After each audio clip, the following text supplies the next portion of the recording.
जी good morning. स्वागत है आपका सरस्वती ऑनलाइन क्लासेस में। और हम अपना 5वां चैप्टर कर रहे थे जो लगभग समाप्त होने के दौर पे है, तो उसको समाप्त कर लेते हैं और उसके प्रश्न उत्तर भी हम आज करेंगे। ओके, तो करते हैं शुरू अपना 5वां चैप्टर पदार्थों का पृथक्करण। ठीक है बेटा, तो पदार्थों का पृथक्करण, पदार्थों को अलग अलग करना। तो पदार्थों को अलग अलग करने की लास्ट क्रियाकलाप रहा था कि भाई हमने कल देखा कि कुछ विलीन होते हैं। जैसे हमने कहा था कि पानी ले लिया, उसमें नमक मिला रहे हैं, नमक मिलाते जाएं मिलाते जाएं मिलाते जाएं, एक समय ऐसा आएगा कि नमक उसमें मिलना बंद हो जाएगा। इसका अर्थ ये हुआ कि जो विलीन है वो संतृप्त हो गया। क्या हो गया? संतृप्त।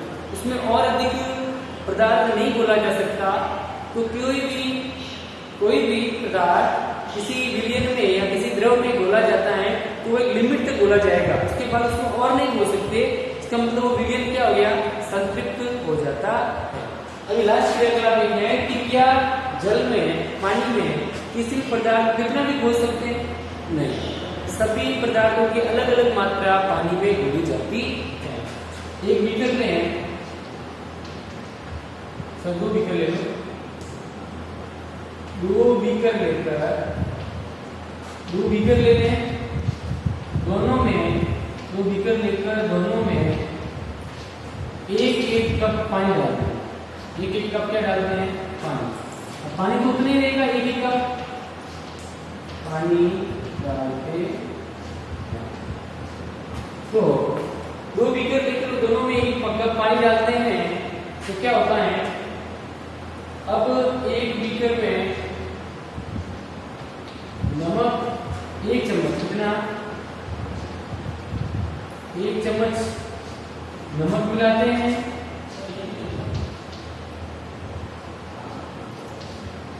तथा दूसरे बीकर में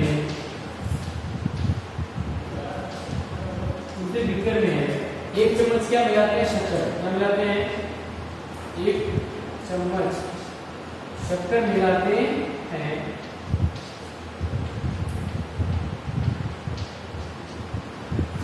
तथा हम 1-1 चम्मच मिलाते रहते हैं,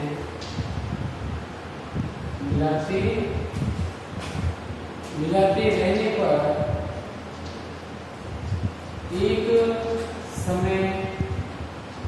एक समय ऐसा आता है जब नमक व शक्कर दोनों पानी में घुलना बंद हो जाएंगे। नमक व शक्कर दोनों पानी में घुलना बंद हो जाते हैं। एक समय ऐसा आता है जब नमक व शक्कर दोनों पानी में घुलना बंद हो जाते हैं,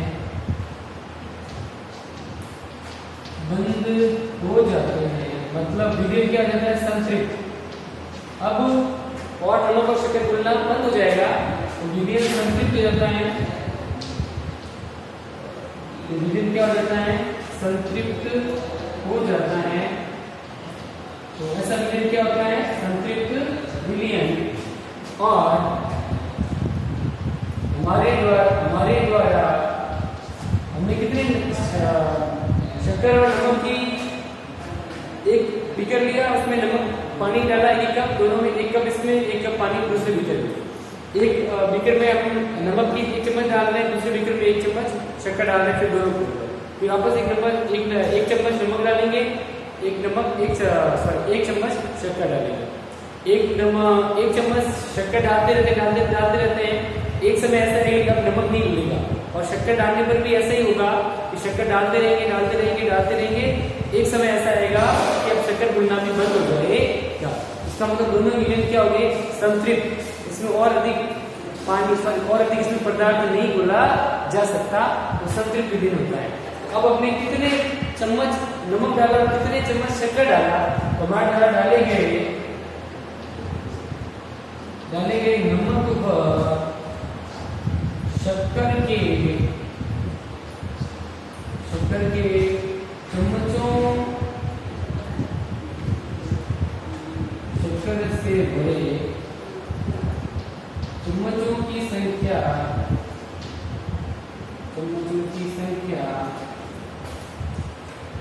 अलग अलग प्राप्त होती है। शॉर्ट में कर लेते हैं। अब हमने देखा कि हमने नमक डाला एक बीकर में, लेकिन डाला शक्कर। दोनों को डालते रहे, हिलाते रहे, मिलाते रहे। एक समय ऐसा है कि नमक और शक्कर दोनों ही घुलना बंद हो जाती है। अब हम देखा कि नमक और शक्कर कितने चम्मच हमने पानी में डाले हैं। इससे पता चला कि नमक जो है वो पानी में ज्यादा घुलता है और शक्कर थोड़ा कम घुलती है। मतलब शक्कर के कम चम्मच घुले और नमक के ज्यादा चम्मच उसमें घुले गए। इसका मतलब पानी है वह पदार्थों की अलग अलग मात्रा को घुलता है। कोई पदार्थ पानी में ज्यादा घुलता है, कोई पदार्थ पानी में कम घुलता है। तो पानी जो है वह अलग अलग पदार्थों की अलग अलग मात्रा को घुलता है। ये इसमें बताना था। तो निष्कर्ष क्या निकला? निष्कर्ष ये निकला कि पानी जो है, पानी पदार्थों की, कोई पदार्थ को, कोई जरूरी नहीं कोई पदार्थ बहुत ज्यादा घुले। सब पदार्थ ऐसा भी नहीं है कि जितना नमक घुलेगा उतना ही शक्कर घुलेगी, कोई जरूरी नहीं है। अलग अलग मात्रा हो सकती है। नमक ज्यादा घुल सकता है, शक्कर कम घुल सकती है। तो पानी जो है पदार्थों की अलग अलग मात्रा को घोलता है, अलग अलग मात्रा को घोल सकता है।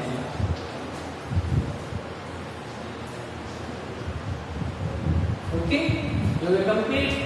चलो अब ये अपना चैप्टर भी कंप्लीट हो गया है। अब इसके प्रश्न उत्तर करेंगे। ओके, तो एक बार ये नोट कर लो आप, फिर हम काम करते हैं।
चलो बेटा, मिटा दो ये, वहां प्रश्न उत्तर करेंगे।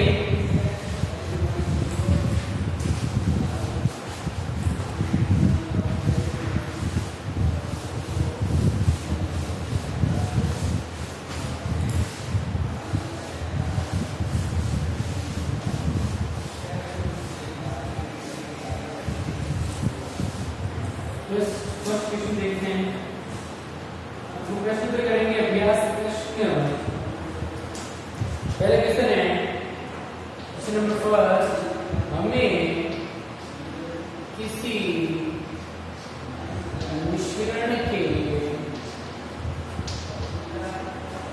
मिश्रण के विभिन्न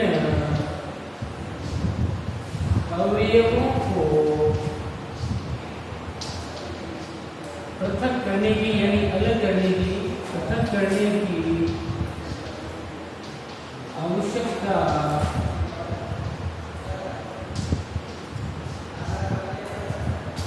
किसी मिश्रण के विभिन्न अवयवों को पृथक करने की आवश्यकता क्यों होती है? क्यों होती है? दो उदाहरण लिखिए। उत्तर,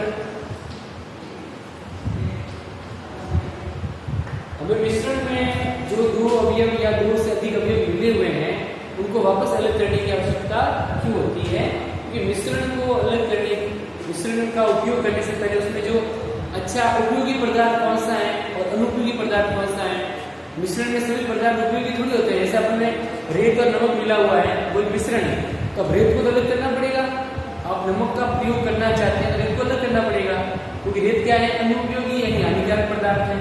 तो मिश्रण को अलग करने की आवश्यकता क्यों पड़ती है? क्योंकि मिश्रण में जो अनुपयोगी है, हानिकारक पदार्थ है, उसको अलग करना ही पड़ता है। ठीक है, तो आप देखिए इसमें मिश्रण के अवयवों को अलग करने की आवश्यकता क्यों होती है? क्योंकि मिश्रण में दो भिन्न भिन्न दो अलग अलग पदार्थ होते हैं, वो भिन्न परंतु जो हमारे काम का है तो क्या है, दो भिन्न परंतु उपयोगी पदार्थ को अलग करने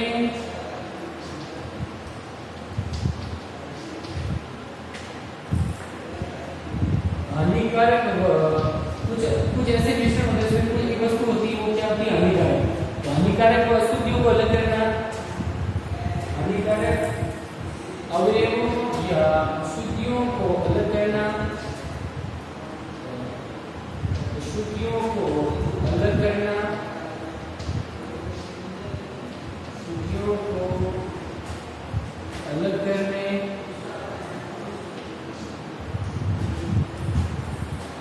अनुपयोगी अवयवों को दूर करना तथा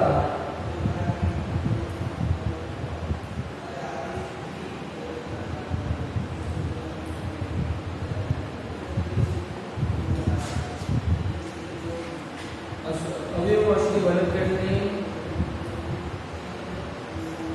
तथा उपयोग करने से पहले तो मिश्रण में जो भिन्न परंतु अनुपयोगी पदार्थ को अलग करके हानिकारक अवयवों और अशुद्धियों को अलग करने तथा उपयोग से पहले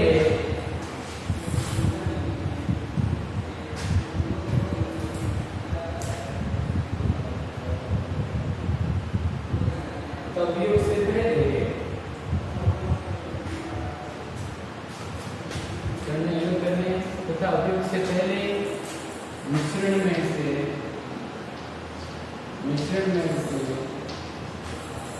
इनको या इन अवयवों को अलग करने होता है। मिश्रण में जो उपयोगी है उनको भी अलग करते हैं, अनुपयोगी उनको भी अलग करते हैं, जो हानिकारक है और जो अशुद्ध है उनको अलग करते हैं, ताकि उपयोग से पहले मिश्रण में से अवयवों को दूर करके मिश्रण सही साफ मिश्रण प्राप्त किया जा सके। तो तथा उपयोग से पहले मिश्रण में से अवयवों को अलग करके इनका सही उपयोग किया जा सके, इसे अलग करना जरूरी है। मिश्रण में कुछ पदार्थ उपयोगी होते हैं, कुछ अनुपयोगी होते हैं, कुछ हानिकारक होते हैं, कुछ फालतू अशुद्धियां होती हैं। उदाहरण दीजिए, मैं दो उदाहरण दे रहे हैं। जैसे चावल में से पत्थर अलग करना, चावल में थोड़े छोटे मोटे कंकड़ पत्थर आते हैं ना, चावल में से पत्थर अलग करना, ये एग्जांपल है।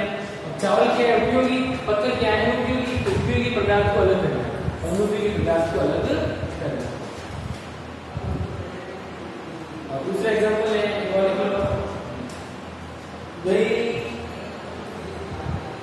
मक्खन प्राप्त करने के लिए दूध का मक्खन प्राप्त करना है तो दूध को मथना पड़ेगा।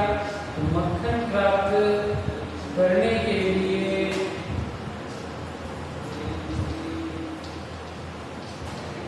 मंथन करना,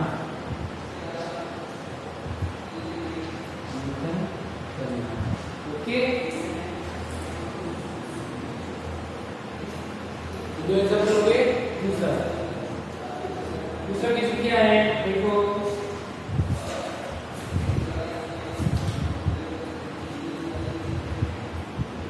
दूसरा क्वेश्चन है, निष्पादन से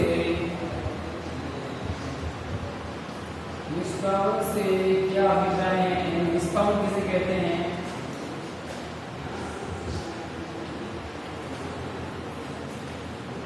निष्पादन से क्या अभिप्राय है, ये कहाँ उपयोग किया जाता है, यह कहाँ उपयोग किया जाता है?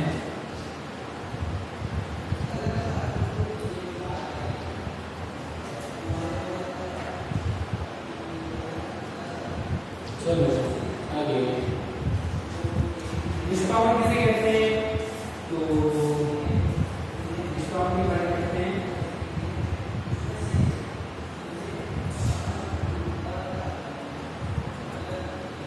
पवनों और वायु के झोंकों द्वारा पवनों और वायु के झोंकों द्वारा पवनों और वायु के झोंकों द्वारा उसमें से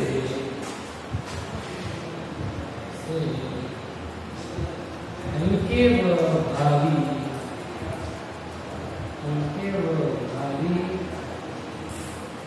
अवयवों को पृथक करना क्या कहलाता है? निष्पाप। पृथक करना ही निष्पाप कहलाता है। इसका उपयोग कहाँ कहते हैं? इसका उपयोग किसानों द्वारा हल्के भूसे को भारी अन्य कणों से पृथक करने के लिए करते हैं। इस विधि का उपयोग किसान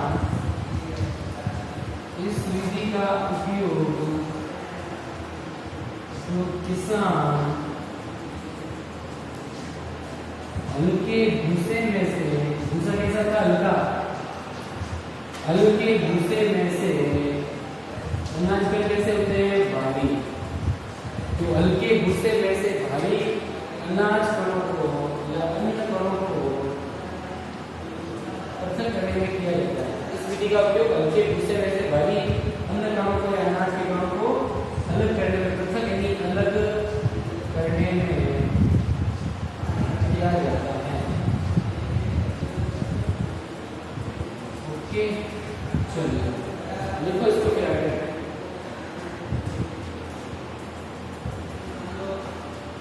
इसको लिखो, अभी करते हैं।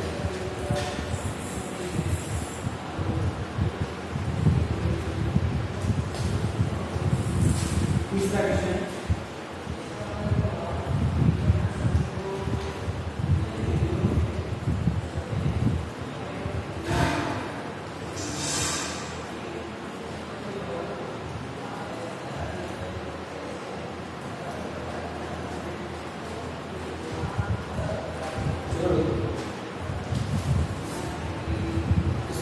पहले तो मिला था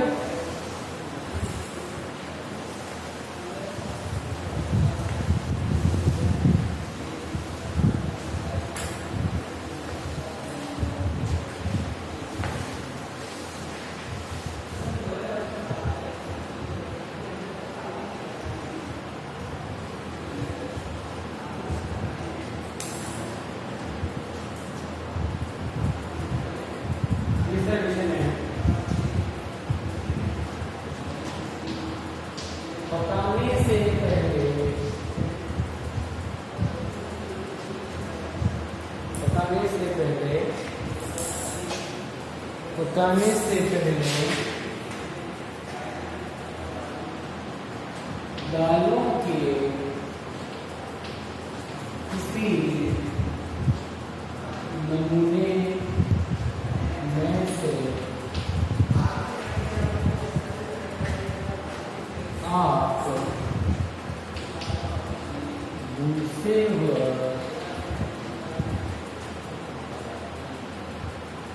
धूल के कण कैसे पृथक करेंगे?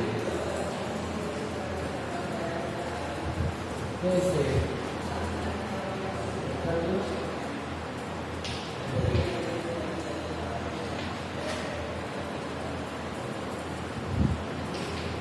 अब दाल को पका रहे हैं। दाल को पकाने से पहले इसके अंदर भूसा है। भूसे मतलब छोटी छोटी डंडियां होती है ना, लकड़ी टाइप की छोटी छोटी डंडियां होती हैं। अरे लकड़ी की, अनाज का उसके जो नीचे डंडियां लगी होती है ना, पेड़ अनाज मान लो गेहूं का पेड़, उसके पीछे डंडी होती है, उसके छोटे छोटे टुकड़े जो होते हैं वो होते हैं भूसे।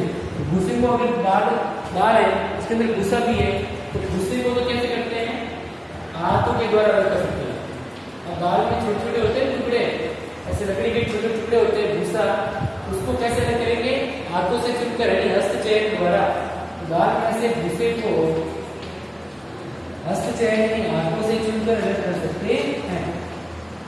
दाल को साफ करते हैं, घर में देखा होगा मम्मी दाल बनाने से पहले दाल साफ करते हैं, उसमें छोटे छोटे कंकड़ या उसके अंदर जो छोटी छोटी डंडियां लकड़ी की वो निकाल देती है, उसको हस्तचयन हाथ से चुनकर हाथ से ही अलग कर लिया जाता है। तो दाल में से भूसे को हस्तचयन द्वारा तथा धूल को अलग करने के लिए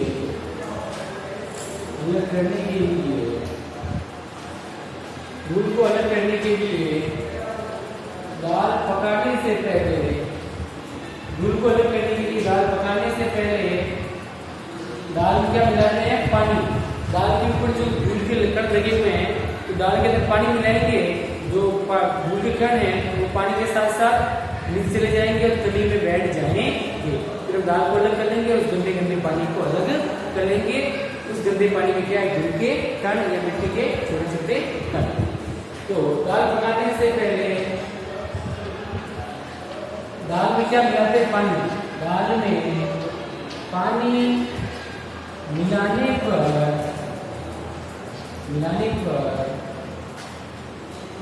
दाल पर लगे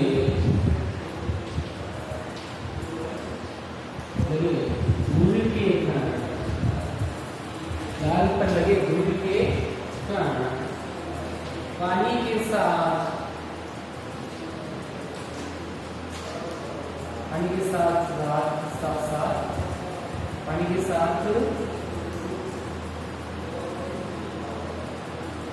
मिट्टी की कली में बैठ जाते हैं या कली में बैठ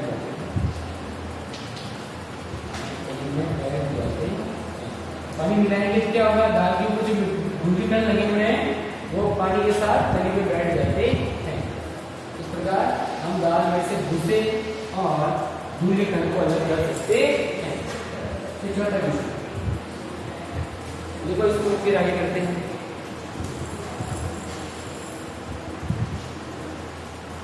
मैं इसको मिटा दूं बेटा,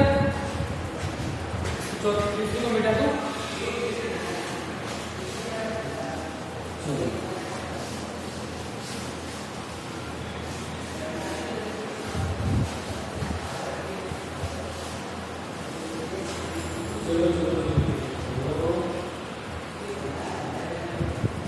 छालन से क्या अभिप्राय है, ये आप लोग हैं। छालन नहीं छानना, छालन के लिए छन्नी का प्रयोग होता है। तो छालन से क्या अभिप्राय है, छालन से क्या अभिप्राय है,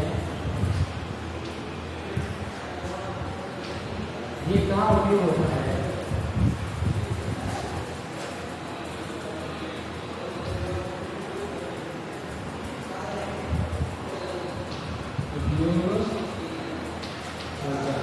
ओके,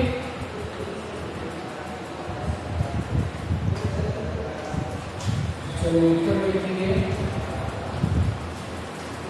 छालन के बारे में।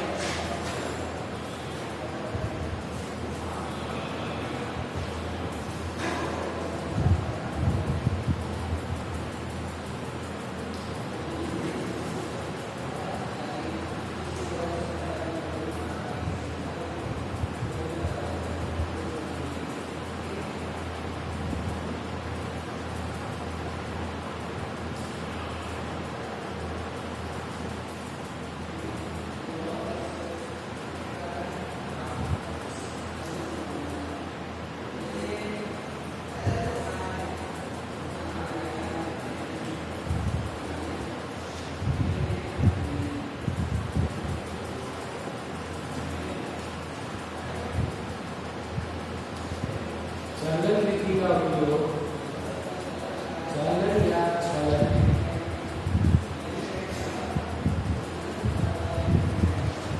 विधि का उपयोग करते हैं मिश्रण के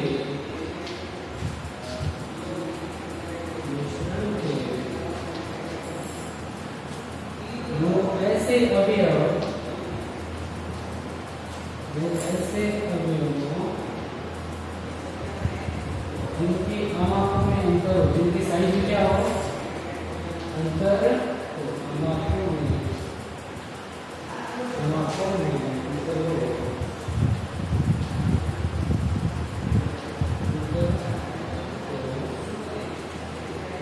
करने में किया जाता है।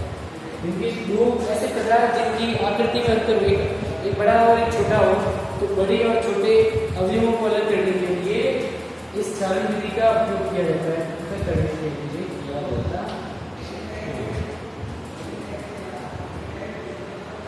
पृथक करने में किया जाता है।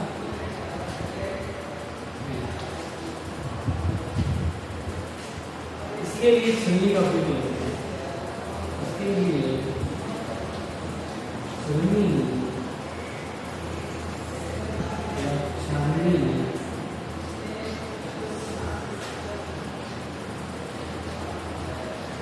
छाननी या छन्नी का उपयोग किया जाता है।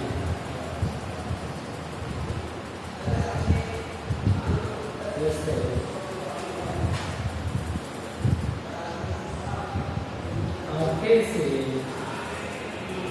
चौकर अलग करना,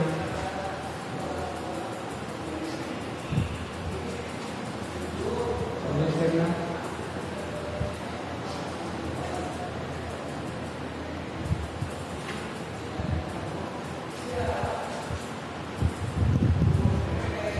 ठीक है। एक उदाहरण